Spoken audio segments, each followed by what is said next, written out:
Well, good morning, everyone. Welcome to Unity of Jupiter. I am Reverend John Denny, and we are an out-of-this-world spiritual community. We are super excited for our guest today, President and CEO of Unity Worldwide Ministries. Shad Groverland is here. And his wife, Arina. Yesterday, we spent the day with him for a very informative workshop, The Power of Focused Ministry, and learned more than we could imagine. It was a really great day, and so excited that he chose to be here today for today's service. So if you would all join me with our statement of faith found on the monitor. There is only one presence and one power in the universe, God, the good, omnipotent. And now I invite you to just take a breath, center yourself into that space. The kingdom of God is within each and every one of us. And we believe in one power and one presence. And this one power is omnipotent, all-powerful, omnipresent, everywhere present at the same time, and omniscient, all-knowing, knowing each of our needs before we do. God is omnipotent, omniscient, and omnipresent, and we say, thank you, God. So if no one's told you they love you today, let me be the first. I love you. And if you have not told anyone you love them today, please turn to the person next to you and tell you love them. I love you, John.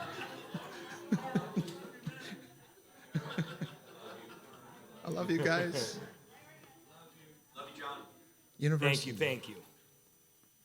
So we have our special music today with Mike Jordan, and looking forward to our... Do we have any other thing? No, we have no affirmation today, so I think we've gone through the slides. So if you will all rise, and we will sing our opening song, My Soul is Welcome Here. You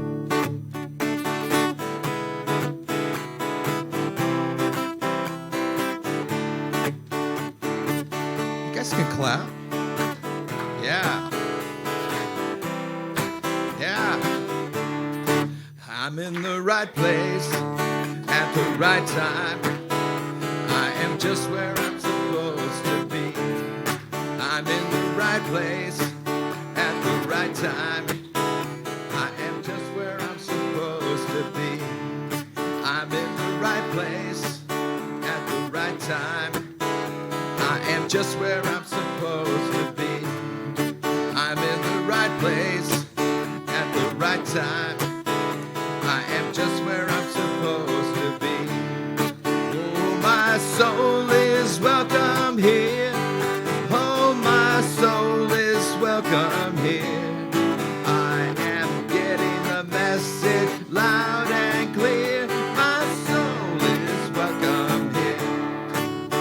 Oh, yeah. All right. I'm in the right place at the right time. I am just what I'm supposed to be.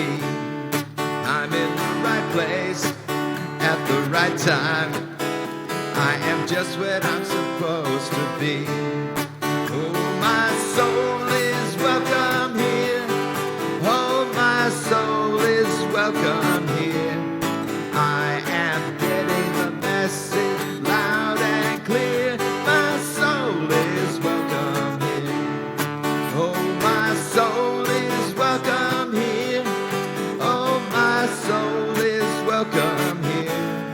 I am getting the message loud and clear. My soul is welcome here.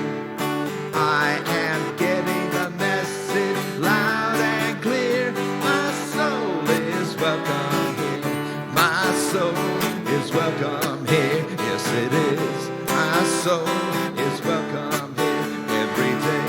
My soul is welcome here. Yes, it is. My soul is welcome here. You guys were great.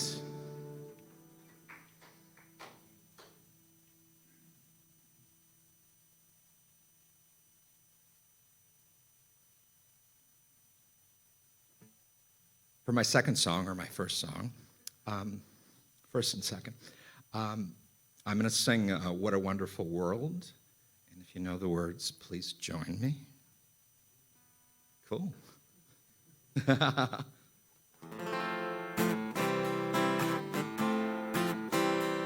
see trees of green, red roses too. I see them bloom for me and you. And I say to myself, nice. You guys are hired. I see skies of blue, clouds of white, bright sunny days and dark sacred nights. And I say to myself, go ahead. Wow, very nice. The colors of the rainbow are so pretty in the skies, and also on the faces of people walking by. I see friends shaking hands, say, how do you do? They're really saying, I love you. I see babies cry, I watch them grow. They'll learn much more than I'll ever know. And I say to myself, what a wonderful world. Oh, oh, oh, yeah. And I say to myself, what a wonderful world. You know that I do. And I say to myself, what a wonderful world.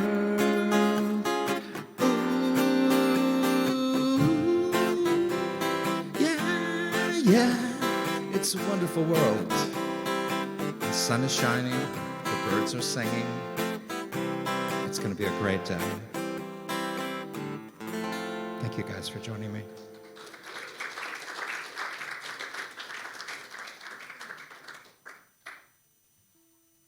And what a wonderful song, Michael. Thank you. Thank you.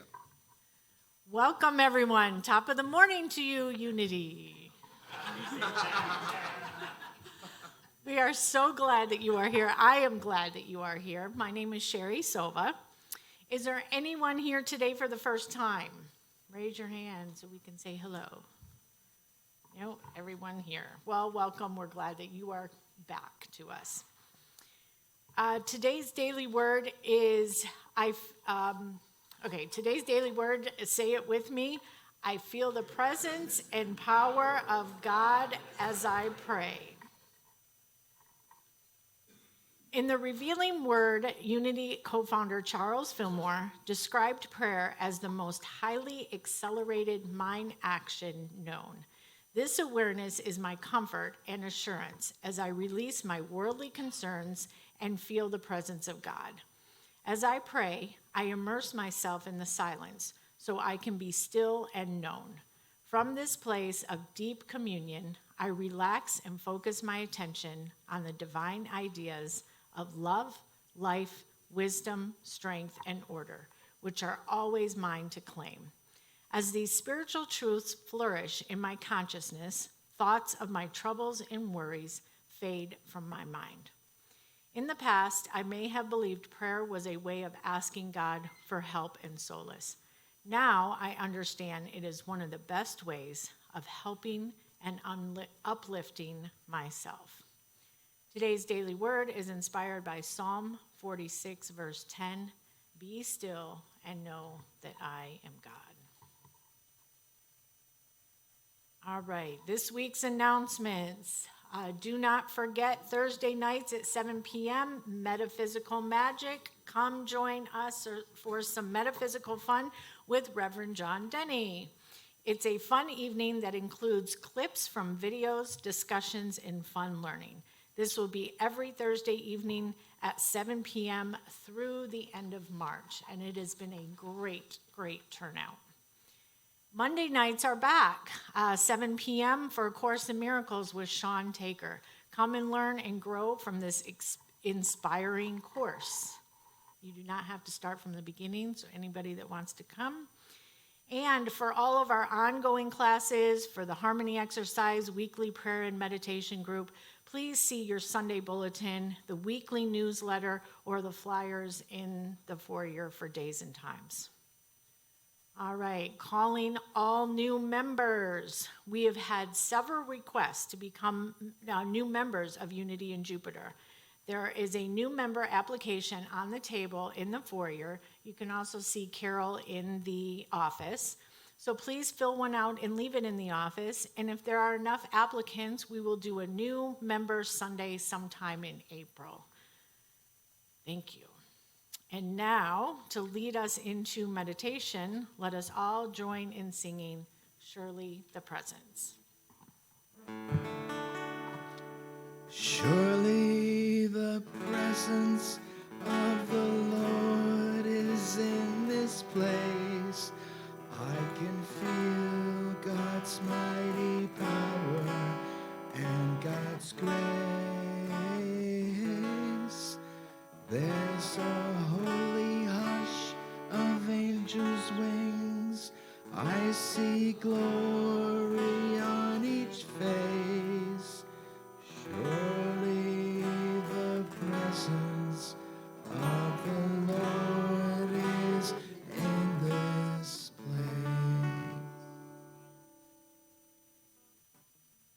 So I invite you, if you're comfortable, just to close your eyes, to allow your shoulders to roll back and relax, opening the chest, allowing the spine to get straight, the feet firmly planted on the floor.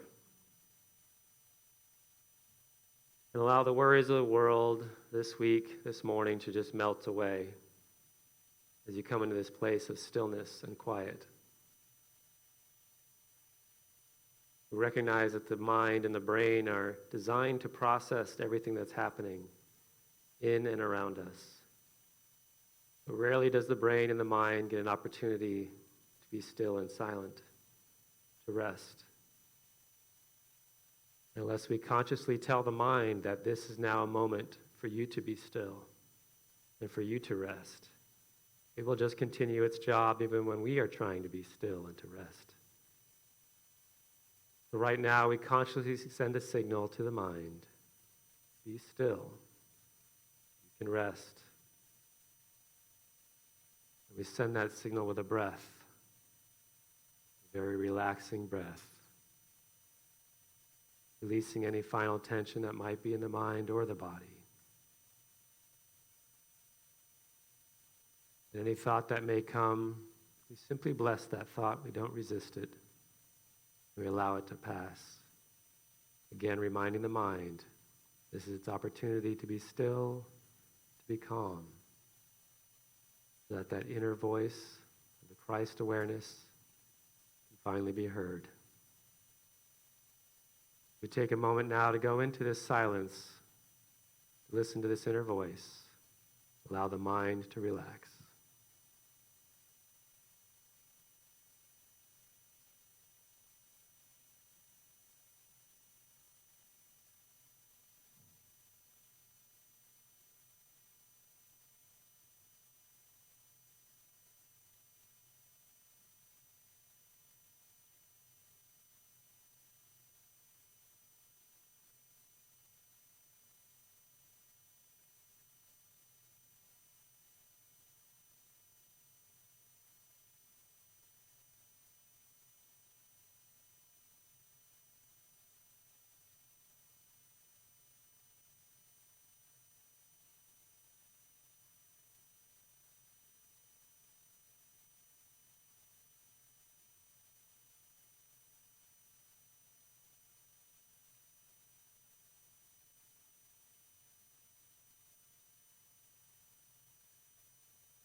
even if consciously we have not heard it.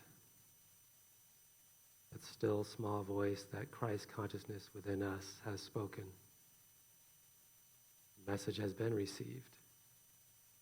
That will influence the rest of our day and our week.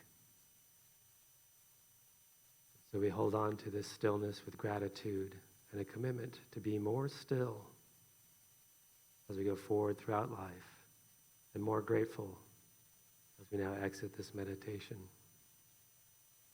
We can once again remind our mind, you may go back to work, doing what you do, and we're grateful for all you do. So it is. Join me in saying the Lord's Prayer. Our Father, who art in heaven, hallowed be thy name. Thy kingdom come, thy will be done, on earth as it is in heaven. Give us this day our daily bread, and forgive us our trespasses, as we forgive those who trespass against us. And lead us not into temptation, but deliver us from evil. For thine is the kingdom, the power, and the glory, forever and ever. Amen.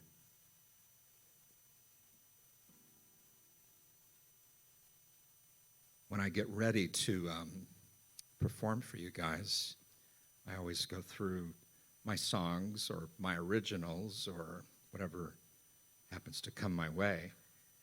And I came across this. It's going to be a mashup, actually. It's not going to be rap or hip-hop. So the beginning part is called The Face of God by Karen Drucker and Reverend Carol Huntley. And the middle part is How Could Anyone by Libby Roderick. And then the ending, of course, is The Face of God. And I want you guys to sing with me, so I'll sing the line, and then I'll give you guys enough room to join in with me if you like. That would be really nice. Here we go.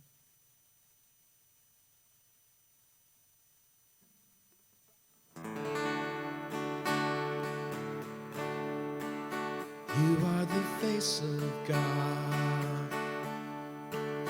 I hold you in my heart. You are a part of me. You are a part of me. You are the face of God. Face of God. You are the face of God. Nice. I hold you in my heart. You are a part of me. You are the face of God. How could anyone ever tell you you were anything less than beautiful? How could anyone ever tell you you were less than whole? How could anyone fail to notice that loving you is a miracle? How deeply you're connected to my soul.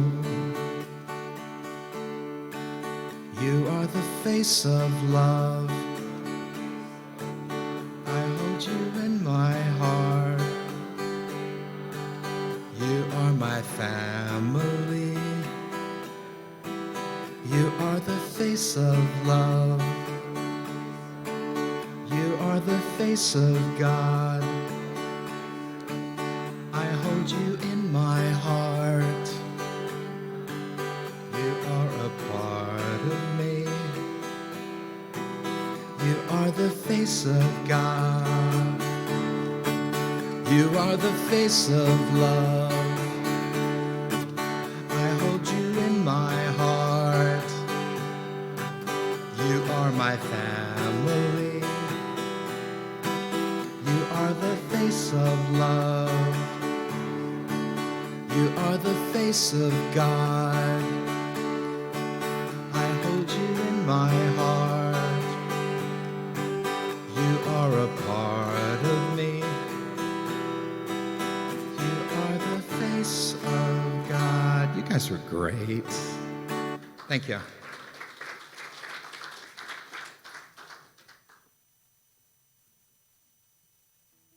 Okay. I guess it's my turn. How are we all doing today? Good? Okay.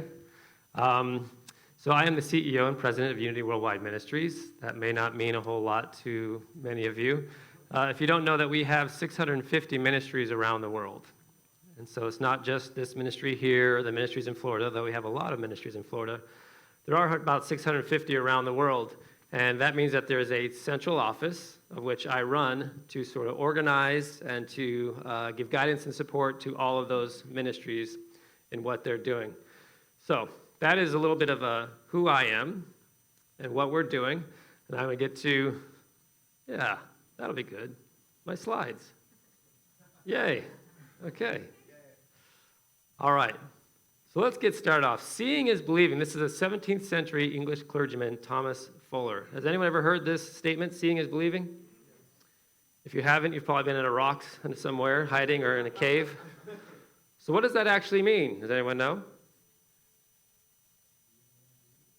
I'll believe it when I see it, or I'll see it and I'll believe it. So it actually can go both ways. I'm not going to believe it until I see it, or once I see it, then I believe it. So if you think about it, it's actually somewhat interesting. When I see something, I start to believe in it, whether I really decided to or not. It becomes sort of an evidential thing for me. All right, well, how about this? This is called the Maslow's hammer by Abraham Maslow. If the only tool you have is a hammer, you tend to see every problem as a nail. Have you heard that before? Yes. So what does that mean?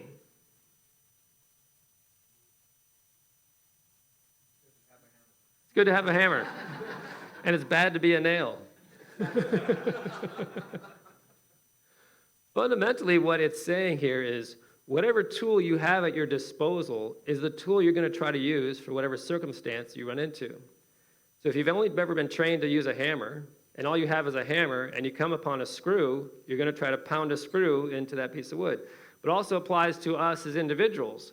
Whatever tools we've been handed or taught growing up are the tools we're going to try to use to address the situations of our life, even if those tools are horribly inadequate to do so. So now I want you to think about something. You have been given tools that other people have not been given. But you might have judged how they're approaching life based on the fact that you had better tools than they had for the situation they are in. So a lot of times, sometimes we talk about if you give someone that they win the lottery, statistically they usually lose that money within 5 years. Because they were not given the tools to handle money, but someone that spent a lifetime building up maybe $5 million, $50 million, earned the tools, learned the tools on how to manage money so that money lasts. So same scenario, both wound up with $50 million, whatever it is. One had the tools for managing the money, the other one did not. Neither one was better or worse. One just had a different set of tools. So you follow me? All right, so one had a hammer and just sort of hammered their money into nothingness, and the other one had a bank account that they could actually put it and do something with. As an extreme example. So H. Emily Cady is one of the founding authors of our organization of Unity. And the Lessons in Truth, the book she wrote, is one of our foundational texts in Unity. And in that text, she gives this example, and I'm going to explain it for you. She says, suppose that a dozen persons are standing on the dark side of a wall in which there are various sized openings. So imagine there's a wall behind me, and in this wall there's just different sized openings that we could peer through. Following me? Okay. She says, viewing the scene outside through the opening assigned to him, one sees all there is within a certain radius. So depending on where I'm standing on this wall, on the opening I'm looking through, that's the scene I'm going to see. That's what I think I'm looking at. So I'll give you an example of this. So here we got this little window, and we see a sun. So whoever's standing there looking out that window says, this is about the sun. We're all talking about the sun. I know about the sun. I'm going to tell you about the sun. But the person next to him looks through the same window, and they say, no, this is about a lake. We're actually talking about a body of water. I know a lot about a body of water. We're not talking about the sun. We're talking about a lake. The person next to them goes, no, actually we're talking about a cabin and off-grid living. I know all about off-grid living. You guys don't know what you're talking about when you're talking about a lake and a sun. But the reality is, only God's seeing the whole picture. Every one of us is just seeing a tiny slice of how the world is or how the world works. but yet we are judging each other based on what tiny little hole we're looking through at the world. And we all think we see it the way it is, but we're only seeing a microscopic slice of all that's going on.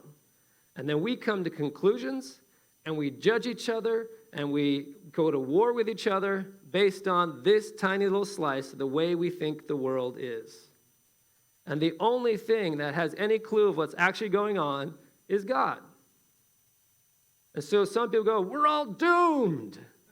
And some people go, no, this is a great time of transportation and rebirth. And other people go, it's just the same old, same old. But only God knows what's actually happening here and where we're actually going. So for us to make any judgment on thinking we know anything should be a moment for humility to go, wait, I only see my tiny little slice of how I think the world is. So she sums this up by saying, the fact is, each one looking at the same world sees according to the size of the aperture through which he is looking. And he limits the world to just his own circumscribed view of it. You would say at once that such limitation was only a mark of each man's ignorance and narrowness. And that is judgment. Right? You're looking at the person who's talking about the sun and saying, you are so ignorant. It's water we're looking at. Stop talking about the sun. You're so ill-educated. You don't even know what we're looking at here. And God's sitting there back there going, you're all complete morons. You don't have a clue what you're talking about. Assuming God uses that kind of language. I don't know. I haven't heard that. So in summary, what we think is wrong with the world is simply a product of how we view the world. What we think is wrong with the world is simply a product of how we view the world. And the dangerous thing is, we will act with so much force based on our view of the world. We will exclude people, we will suppress people, we'll put our funding behind pushing people out of areas based on our view of the world, our perception of how the world works. And we'll cry about all the problems of the world, but yet it's just the problems we see from our perspective of what we think is wrong with the world. Where someone standing on the other side goes, it's really not like that. So I've been toying with this idea over the last couple of years, really, and really only started to formalize this talk in the last few weeks, trying to put it all together in my head, that there's this pendulum of perspective. We're all sort of standing somewhere on the pendulum of perspective on any given issue. You might be in the center of the issue, you might be on one extreme side of the issue, on the other extreme side of the issue, but there's always these wings of an issue, and then what we perceive to be the center of the issue that we're talking about. But here's the fascinating thing about the pendulum of perspective. Even if you are slightly off center of this topic, wherever you stand on whatever thing is you're passionate about, even if you're slightly off center, where you stand, you perceive to be as the center. No matter where you stand on this pendulum, you perceive it to be the center. You perceive it to be what's normal, what's natural, and the way it should be. Wherever you are currently standing, you have made up to yourself that this is what is normal, what is natural, and the way it should be. And anyone else that's not standing where you are is abnormal, unnatural, and out of alignment with the way it should be. Now, what do you think about the persons that's standing over on the other side of that issue? They also think that is the center of the issue, and that where they're standing is what's normal, what's natural, and the way it should be. And they can make a lot of strong arguments to make their point. So you're starting to see what's the problem with the world today. And here's the noodling problem that's going to rack the noodle in your brain, is both are equally as accurate and factual. Neither one of them are more right than the other. That's why you will never resolve these problems by continuing to stand where you stand thinking you are correct. It's impossible because that person is just as justified and correct as you are. Have you not debated with someone who just seems out of this world that they're so steadfast in their belief. And you're like, how could you be? I am so right. I've hit you with so many facts. How have you not come over here to join me? And your just mind is blown that they're standing here going, what is wrong with you? I've hit you with so many facts. How have you not come over here to join me? But then you get those that sit on the far extremes. They're on the far extreme of the issue. They're actually standing so far in extreme that they don't see anyone else to this side of them. They realize everyone else is somewhere over on this side of them. And where they're now standing, they see everyone else has gone mad and lost touch with reality. I must fight to get things back to normal. They still think that their issue is the center, but everyone has flown off the rails. And they will fight to help us all get back to center. They don't think they're at the extreme, that they're out of alignment, that they're not the norm. They think all of us have gone off course, and they're going to fight really hard to help us all get back to center. They feel justified and right in what they're doing, and in some case, they may be, from where they stand based on their perspective of the world. Guess what the person on the other far extreme thinks? They are standing at the center, and everyone on this side of them has gone off the rails, and now they've got to fight to get everyone back to normal. And now we want to go, well, those are the extremists. Surely they are actually wrong. But you look at people like Dr. Martin Luther King Jr., he was way over on the side of society, fought really hard to get us back towards the center. So these people aren't always wrong. Sometimes they are the sort of ones that are the game changers that move society back onto course. When we get so off course, they are pointing out to us that you are in fact off course. What's really horrible about this is it's complicated. Wouldn't it be nice if I just stood up here and say, whatever you think is right? And you go, oh, good, I'm right. The president and CEO of Unity Worldwide Ministries told me I'm right, so I'm right. Good. Instead, I'm standing up here and saying, there's a chance everyone is right from the perspective of where they are standing. And that really complicates things. Because now I actually have to think beyond myself. Oh, no. I have to think about people other than myself. But look at what happens on the extreme. It says a Birmingham abortion clinic was bombed, killing a police officer and injuring a nurse. The person on the extremes is fighting to get people back to center to the perspective they have that they think is right, and so they wind up killing people because they think killing people is bad. And then you have on the other extreme, the Earth Liberation Front. You ever heard of ELF, the Earth Liberation Front? If you're an environmentalist, you might have. It's an international movement of autonomous affinity groups that engage in sabotage against environmentally destructive industries. They went and burned down Vail Ski Resort in Colorado in 1998. Because they thought of the environmental damage that Vail Ski Resort was doing, they'd burn the place down and cause more environmental damage. But these are the far extremes trying to get our attention. No, I'm not saying they're right. But from where they are standing, if we can't see their perspective is justified for what they're doing, we're never going to find healing on this planet. Wherever you stand on the pendulum of perspective, you will find truth and facts to support your perspective, and this is the part you're probably not going to like. Not truth and facts. I'm talking about actual truth and facts to support your perspective. See, we want to believe, and our little mind has to believe that the facts I've found are actual facts, and the facts they have are not actual facts. Because our brain can't rationalize that there could be two different sets of facts based on the perception of the person standing there and the fact gathering they did.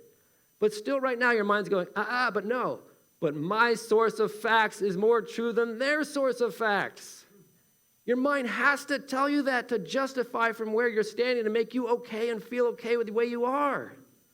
But the reality is that their source of facts could be just as legitimate as your source of facts. Think about this example. I'm thinking about this recently. My mom cannot go near spicy food. She is so dramatic about super mild salsa. It's like a scene at the table. It's like, I'm not even kidding. It's like she comes unhinged, where everyone else is like, this is basically tomato paste. What is going on with you? But in her reality, that is considered super spicy food. In our reality, that is just barely tomato sauce. The physics are the same for each of us. The amount of spicy elements in that sauce is exactly the same for all of us, but factually speaking, in her world, she's having a different experience than I am. She could now gather other people like her, taste this and say, this is dangerous. My body's having such a reaction that my throat is closing up. And she'd be right. Now, this might be a little bit hard for you to take in. The physical universe is actually bending to her perspective. Same amount of spiciness, but based on my perspective of spiciness, her body's actually reacting differently than my body is. And you've seen people that can eat crazy spicy food where you are just like, I'm going to pass out and die. My lips are melting off my face. And they're like, oh, it's not so bad. Toughen up. They live in a completely different universe than I do. The physicality of the world actually adjusts according to your belief. So here's the thing that I'm personally concerned about. I don't know if I should be, but I am. There's a lot of talk about misinformation and disinformation. But who gets to establish what is truth or fact? If based on where you're standing on the pendulum, you can find truths and facts to support your position, I'm concerned that whoever decides what truth or fact is and what is not truth or fact may not be standing in the middle. Does anyone else trust their government to decide what is truth and fact? I'm not making a political statement. I just don't trust these folks. I don't know if they meditate as much as I do. I don't know if they pray as much as we all do. I don't know if they eat what we've been eating. I don't know if they live on this planet, actually. Or they're from this planet. The reality is, who gets to decide what is truth and what is facts? Because it's all based on the universe you're standing in, the universe you've built around you, and the information source you're pulling from. You've seen people pull up, clinical trial studies that disagree with each other. Based on who started the trial, where they gathered the information, who collated the information and put it together. Now these things disagree with each other. And this person goes, no, this is fact. This person goes, no, this is fact. They're like, well, we have a conundrum. That's because there is truth with a lowercase t, and there's truth with an uppercase t. And in Unity and New Thought, we talk about when you have a word with a lowercase, that's talking about the physical experience of that word. That's talking about the egoic experience of that word, that it's changing. Is not rooted in something that's unchangeable. When you talk about the uppercase, that is divine truth. That means it's unchanging. So a good example of that is the word love. It's easy to do. So you do love with lowercase. Love is human love. We can fall in and out of love with people. We can love some people, not love other people. When we talk about love with an uppercase L, that's divine love, God's love, which is never changing, regardless of circumstance or scenario. So divine truth is really only God's truth. And we would like to think that we have the truth, but we really don't. We can only occasionally taste little tidbits of that divine truth when we're in meditation or we have some spiritual experience or if we're in prayer. We can taste it, but really that divine truth sits way beyond most of us. We're talking about an intelligence that moves in and through all things across all planets, the vastness of all universes. That truth. And we hold our own little truth standing in my one little pair of shoes on this tiny little planet going, well, I know the way things are. And that's the issue when we start talking about this is information, this is disinformation. You're like, well, I'd like God to decide that. Not a human or a group of humans that have an objective or have a thing they're trying to accomplish. Charles Fillmore, our co-founder of the Unity Movement, said, the eyes are the perceptive faculty of mind, and unless the perception is established in truth, one or sees or perceives duality. When one delights in knowledge that is less than truth, one's capacity to receive inspiration direct from divine mind is lessened or lost. Fundamentally, he's saying the more you actually believe in what you believe, the less you're able to tap into God. The more you're closing down your vision to say this is what truth is, the less you are open to what actual truth is. You're actually sort of shutting down your faculty to connect with the divine because you're closing down your perception to be smaller and smaller.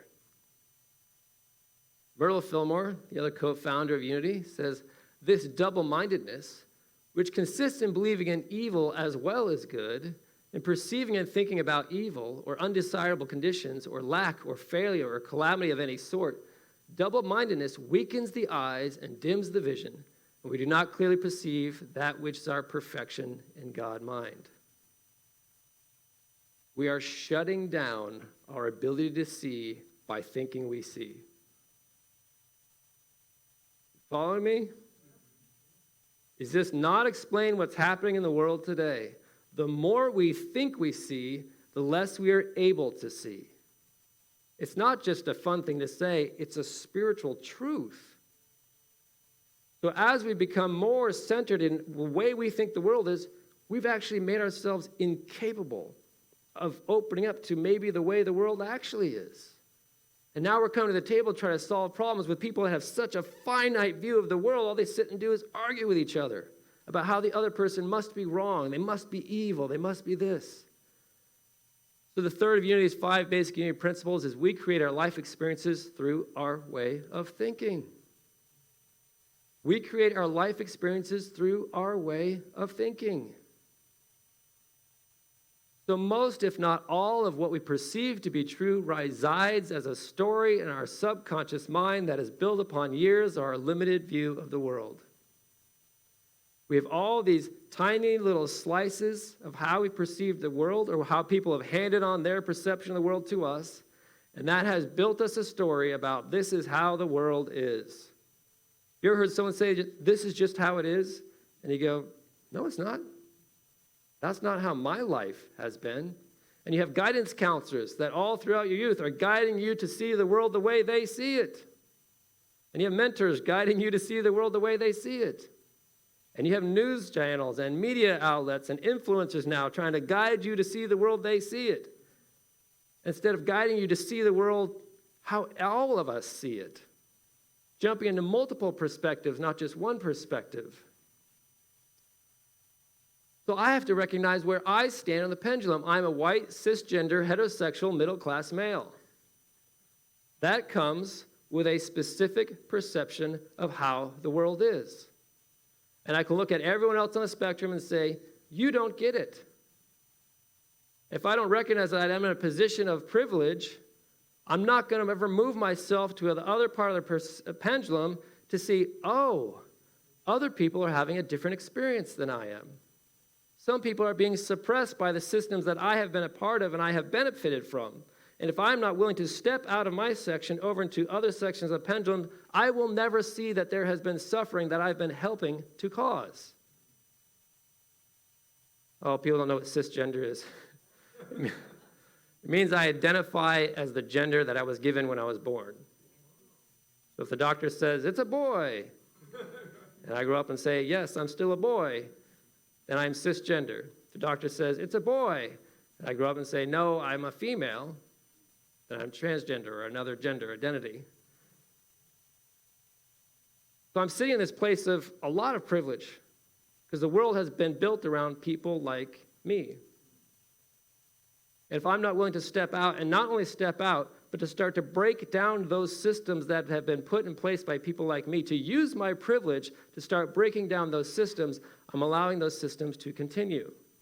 Based on where I stand in the perception of the world that I think this is normal, this is natural, this is the way things should be. My father is Reverend Jack Groverland. I don't know if he ever said anything worthwhile, but he did say this once. He actually said this to me in private, just father to son, minister to minister, actually, a few years ago. He said, our perception creates our universe, not just figuratively, but literally. Each of us lives in our own reality, governed by the laws of our own belief. Now, we talk about this sort of thing in unity, but not to the extent that he's saying, I've lived long enough now, I'm telling you, there are different physical laws governing the universe of someone standing next to me based on their perception. We do not all experience gravity the same. That's what he's trying to tell me. Based on your perception, life is pivoting to that perception. And so we started talking about it, and let me see if I can get this into your world to see how this actually works.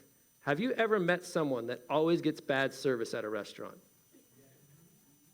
I have a friend that always gets bad service, and I'm concerned that my food's getting spit in because they're getting such bad service. Their story is, I always get bad service. They always get my coffee cold. The food's never the order I asked it for. The things I asked removed are always in it, et cetera, et cetera. And in fact, it is always wrong for this person. And we both ordered with the same waiter or waitress, and mine's fine. Time and time again. This person's belief has actually warped the experience of the universe around them to meet their beliefs, so much so that this waiter can't function in their presence. Their thinking has affected how this person exists in their bubble. But outside of that bubble, this is a probably high-functioning waiter or waitress doing quite well, because I experienced just fine service. Everyone else at the table got just fine service, by the way. They are bending the universe, changing the laws of the universe to how they see the world. Don't yuck somebody else's yum.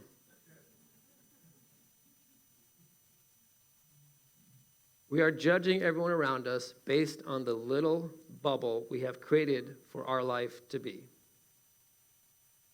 We have not walked a mile in their moccasins. We have not seen it from their perspective. We have no idea what their lived experience is, but yet we think we have a right to judge them. We've surrounded ourselves with people that agree with how the world works. We watch only the media outlets that feed us information that agree with how the world works. We have built a universe with laws and physics that align with how we think the world works. Charles Fuller went on to say, Jesus recognized that the consciousness of man was submerged in the things of sense. So he says we're just inundated with the physical world and justifying what we think are. And this is just the physical. We don't even know what's going on spiritually. We're just inundated with the physical world. He says that it could not perceive truth in the abstract, and that it must, under these conditions, be stirred into activity by some stimulating force dropped into it from without. We're so trapped in our little bubble, something's got to come in to knock us out of it. Hence, he's talking about Jesus. He sent forth his powerful words of truth to the thirsty souls and said to them, keep my saying. Jesus came into this world and said, you are trapped in your bubbles. And I'm now going to step into your bubble, and I'm going to say and do things that knock you out of your bubble to maybe see that there's something going on here besides just you. And that was Jesus' ministry. A lot of people want to say Jesus' ministry was love and peace. Jesus said himself, I did not come to bring peace. I came with a sword. We forget that. He came to disrupt the way we were thinking, the way we were living, because it was just as messed up then as it is now. And the consciousness of Jesus is going, come on, do I have to come back again?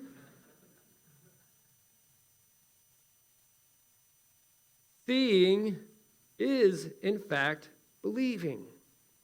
Whatever you are seeing, you are believing to be true through the tiny little window of how you see the world. But when I actually went and looked up this quote to find out who said it, I found out that I've only ever heard that first line of the quote. But the full quote is, in fact, seeing is believing, but feeling is truth. Consciously, we justify our position, but I bet a lot of you at some point have gone, something just doesn't feel right about this. I'm judging and I'm hating on and I'm throwing stuff at the people next to me. I'm saying they're wrong, but when I do that, I don't feel that good about myself. Even though I have every fact in the world to justify my stance, I still don't feel good about attacking you. Because it's that still small voice inside of me, that Christ consciousness that's saying like, you don't know. Stop thinking you know. I spent most of my life as a sound engineer, video and film production. As a sound engineer, I worked at the MGM Grand Hotel. We had like 15 really amazing sound engineers. We all worked together. And there was one guy named Brent that was very quiet. So we all assumed he really didn't know what he was doing. Because sound engineers tend to walk in the room and be like, I got this. This is how it's going to be. This, I know this. I can do that. Blah, blah, blah, blah, blah, blah.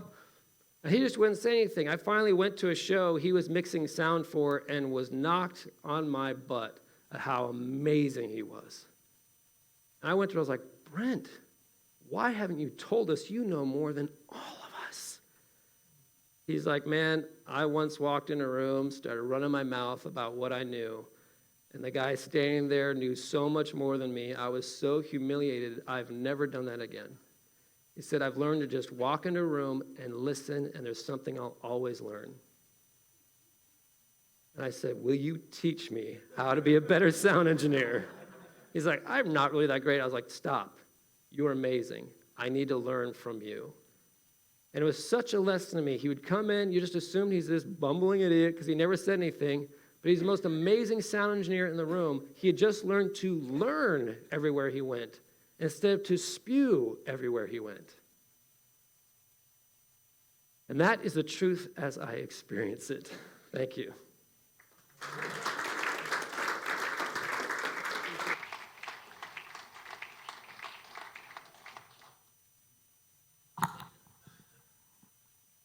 That was simply amazing. Thank you so much. And I do want to put out a heartfelt gratitude to both of you for being here. Yesterday was absolutely amazing. So for those of you, I just cannot wait as the board to put into use what we learned yesterday. It was really, really amazing. I really appreciate you guys being here. Okay, so now as we move into our celebration of abundance, it is our opportunity to give back from our financial abundance. So let us begin by reading the Unity of Jupiter Prosperity Blessing together. In a universe overflowing with abundance of good, we acknowledge God as the source of all our blessings. We affirm our receptivity and acceptance of this good from every direction, known and unknown, expected and unexpected. Our abundant good comes to us now. Thank you, God, and so it is. We have many ways to give. You can drop your gift off in the baskets that will be coming around. You can also text your donation to 561-581-1119, or you can give by debit or credit card today after the service in the office located off of the sanctuary. Most of these options can be set up as automatic recurring giving. So to keep our time of giving sacred, I would like you to now take your gift in your hands and bless it. You are planting the seeds to your own prosperity and giving back to God from the abundance that has already been given to you. Breathe life into your gift and thank God that you have this gift to give. And now affirm with me the offertory blessing. Divine love through me blesses and multiplies all that I am, all that I have, all that I give, and all that I receive.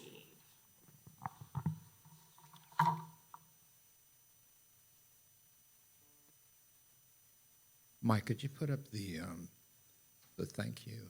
Thank you. Thank you. Thank you for your gift today. Let us meet halfway to see our friends and shake a hand, hug someone and understand that peace and love are all right with me. I live each day in harmony to celebrate our prosperity, living life happily.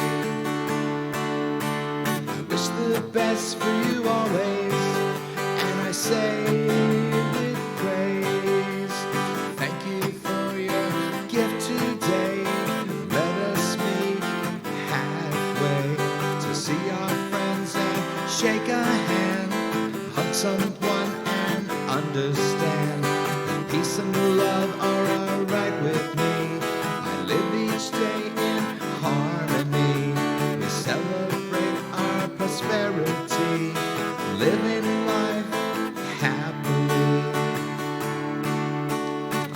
the best for you always. And I say with grace, thank you.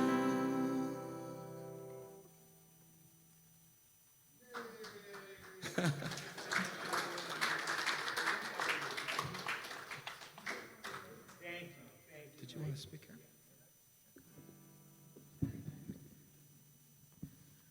Well, thank you, Mike, and thank you, Reverend Shad.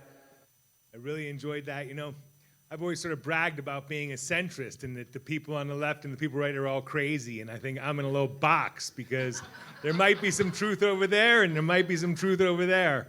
And be careful of how I use that word truth. So if we could bring up the gifts today and know that God's law is abundant supply. We always have enough for each and every need. And we have our prayer chaplains here who are ready and able to pray with you. So if you need prayer, please seek one of them out. So let's give thanks to all the givers, to all the gifts, multiplying this abundance for every need of Unity of Jupiter. And let us place all the prayers in this prayer box into God's hands, into right action, knowing that God is omniscient, already knowing what each and every one of these people needs. We give thanks for answered prayers here at Unity. And we say, thank you, God. And now if you'll all rise, join hands, we'll sing the peace song followed by the prayer for protection. Thank you, thank you.